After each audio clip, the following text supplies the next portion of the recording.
So my battery's not working well this year. It'll start the bike right after I charge it, but within a couple hours it won't start it anymore. It just keeps losing its charge. I tried kind of use my trickle charger to maintain it. After I had it charged, it didn't really work, and I tried my 10 amp charger kind of to excite it a bit and charged until it got a bit hot, and still won't really take a charge. It started taking more of a charge when I first started charging it.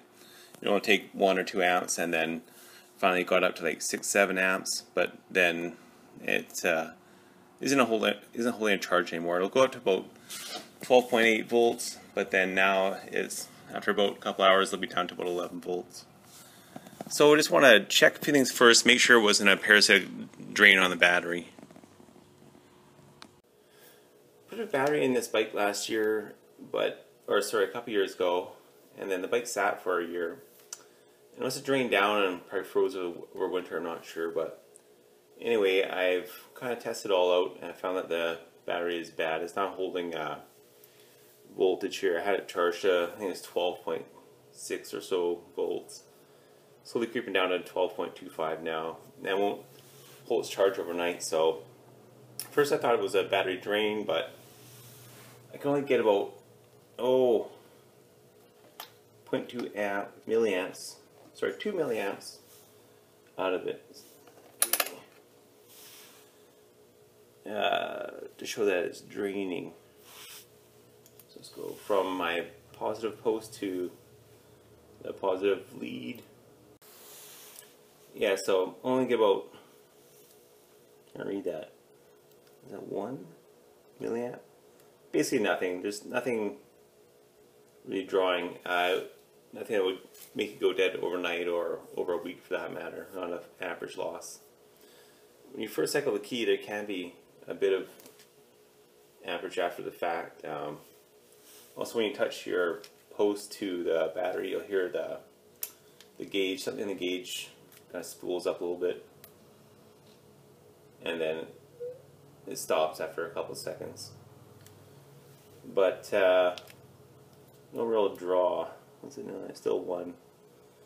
So I thought it was a parasitic load, just kind of killing it overnight, but it turns out it is the bad battery, which is unfortunate.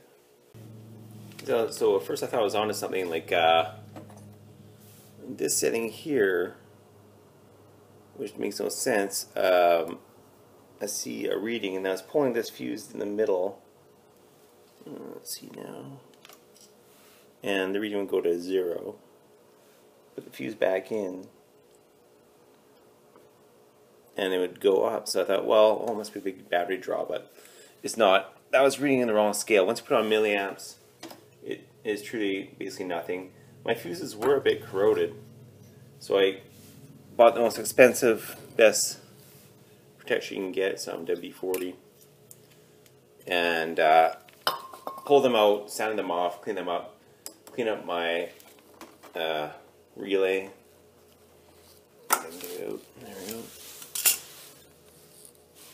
This relay for the bike, and it looks to be in good shape. Terminals are all pretty good, and nothing bulged in it. Or I've seen some on the internet that have been split and stuff like that, but this one looks fine. So can't see a real problem with any of this stuff. So pretty sure it's just a bad battery, but I definitely want to check. Like, don't want to just fire a new battery in, because if there is a relay hanging up or something like that killing the battery, then you'll just have 2 batteries for your bike. Both will be okay, and you have to still find the problem. So if you think you have a bad battery, do this first. Just undo your positive connection, put your meter in between them. So 1 on the post, 1 on the lead after it's removed. No key on, no nothing. And then you should have basically no amperage or no flow. And that's about it. Okay, thanks, bye-bye.